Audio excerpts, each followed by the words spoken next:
পুলিশের বিচার এক নায়ক রিয়াকশন হবে, প্রত্যেকটির দাম বাড়বে, খাদ্যপণ্যের দাম অনেক বাড়বে। বন্ধুরা, ওবায়দুল কাদের বলেছেন ঈদের সময় তো একটু কষ্ট হবে, বাড়ি যাওয়ার সময়। ওবায়দুল কাদের সাহেব, আপনার তো কষ্ট হয় না বাড়ি গেলে। আপনার সামনে পুলিশের হুইসেল বাজে, আপনার পিছনে পুলিশের হুইসেল বাজে, আপনার তো কষ্ট হয় না।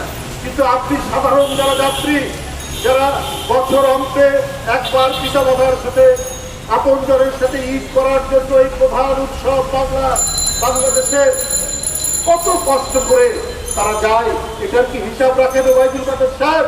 আর আপনি ওই কথা বলে তো জনগণের সাথে ব্যঙ্গ করছেন, ঠাট্টা করছেন, রসিকতা করছেন। কষ্ট তো হবে, কষ্ট তো আপনার হয় না, আপনার এমপিদের হয় না, আপনার মন্ত্রীদের হয় না।